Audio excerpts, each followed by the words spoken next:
Welcome to cyclo. നമ്മൾ ഇന്നലെ psychology എന്താ, അതിൻ്റെ ഇമ്പോർട്ടൻസ് എന്താണെന്നുള്ളതാണ് ഡിസ്കസ് ചെയ്തത്.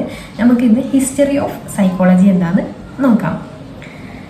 ഓക്കെ, അപ്പോൾ ആൻഷ്യൻ്റ് റൂട്ടിൽ before 500 BCE Aristotle, Plato, Socrates ഈ തിങ്കേഴ്സാണ് ആ കാലത്ത് ഉണ്ടായിരുന്നത്. അപ്പോൾ ആദ്യം സൈക്കോളജി തുടങ്ങിയിട്ടുള്ളത് പാർട്ട് ഓഫ് ഫിലോസഫി ആയിട്ടാണ് തുടങ്ങിയിട്ടുള്ളത്. അതുപോലെ തന്നെ തിങ്കേഴ്സ് ആയിട്ടുള്ള പ്ലാറ്റോ, അരിസ്റ്റോട്ടിൽ ഇവരൊക്കെ മൈൻഡിനെ കുറിച്ചിട്ട്, അതുപോലെ മെമ്മറി, ബിഹേവിയർ ഇതിനെ കുറിച്ചിട്ടൊക്കെ അവർ ക്വസ്റ്റ്യൻ ചെയ്യാൻ തുടങ്ങി. അതായത് what is mind, how do we learn and remember എന്നുള്ള കാര്യങ്ങളൊക്കെ അവർ ക്വസ്റ്റ്യൻ ചെയ്യാൻ തുടങ്ങി.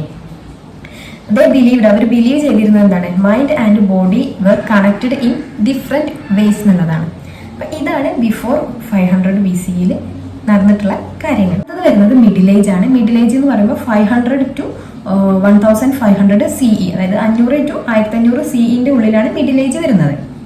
അപ്പൊ ആ കാലത്ത് മെന്റൽ ഇൽനെസ് എന്ന് പറയുന്നത് ഒരു സ്പിരിച്വൽ പ്രാക്ടീസ് അല്ലെങ്കിൽ ഒരു സ്പിരിച്വൽ പ്രോബ്ലം അല്ലെങ്കിൽ ഒരു പണിഷ്മെന്റ് ആയിട്ടാണ് കണ്ടിരുന്നത്.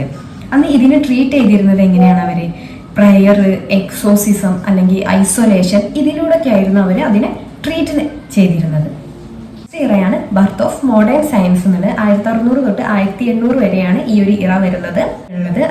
റെനെ ഡെസ്കാർട്ട് മൈൻഡും ബോഡിയും കണക്റ്റഡ് ആണെന്ന് ഇതിൽ പറഞ്ഞു. അപ്പോൾ the idea of studying the mind scientifically grow ചെയ്യാൻ തുടങ്ങിയത് ഈ ഒരു ഇറയിലാണ്. നാലാമത്തെ ഇറയാണ് ബർത്ത് ഓഫ് മോഡേൺ സൈക്കോളജി, അല്ലെങ്കിൽ സൈക്കോളജി ബിക്കംസ് എ സയൻസ് എന്ന് പറയാം. അത് 1879 വരുന്നത്. വില്യം വൂണ്ട് ജർമ്മനിയിലെ ലെപ്സിക് എന്ന സ്ഥലത്ത് ഒരു ലബോറട്ടറി, സൈക്കോളജിയുടെ ഒരു ലബോറട്ടറി ഇൻട്രൊഡ്യൂസ് ചെയ്തു.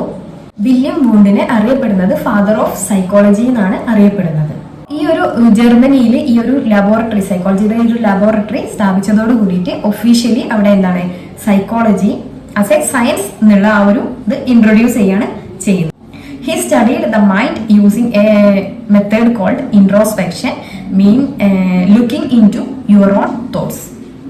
അടുത്ത ഇറയാണ് സ്കൂൾ ഓഫ് തോട്ട് എന്ന് പറഞ്ഞു വരുന്നത്. School of thought, major school of thoughts structuralism, functionalism, behaviouralism, psycho analysis, humanism, cognitive psychology, gestalt psychology, ഇതൊക്കെയാണ് മെയിൻ ആയിട്ടുള്ള സ്കൂൾ ഓഫ് തോട്ട് എന്ന് പറയുന്നത്. അടുത്ത ഇറ വരുന്നത് മോഡേൺ സൈക്കോളജി, അതായത് ടുഡേ.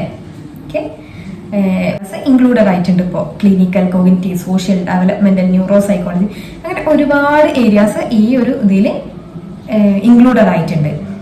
ഇത് കമ്പൈൻ ചെയ്യുന്നത് ബയോളജി, മെഡിസിൻ, ടെക്നോളജി, സോഷ്യൽ സയൻസുമായിട്ടൊക്കെ ഈ ഒരു മോഡേൺ സൈക്കോളജി കമ്പൈൻ ചെയ്തിട്ടും വരുന്നുണ്ട്. സമ്മറി ആയിട്ട് പറയുകയാണെന്നുണ്ടെങ്കിൽ സൈക്കോളജി സ്റ്റാർട്ട് ചെയ്തത് ബ്രാഞ്ച് ഓഫ് ഫിലോസഫി ആയിട്ടാണ്. പിന്നെ അത് സയൻസ് ആയിട്ട് മാറിയത് 19th സെഞ്ച്വറിയിലാണ്. പിന്നെ ഒന്നുകൂടെ ഗ്രോ ചെയ്തു അല്ലെ, ബ്രോഡ് ഫീൽഡ് ഓഫ് സ്റ്റഡീസ് ആയി, ബിഹേവിയർ ആയി, mental processes, in many different വേസിൽ നമ്മൾക്ക് അതിനെ സൈക്കോളജിനെ പഠിക്കാൻ കഴിയുന്നുണ്ട്.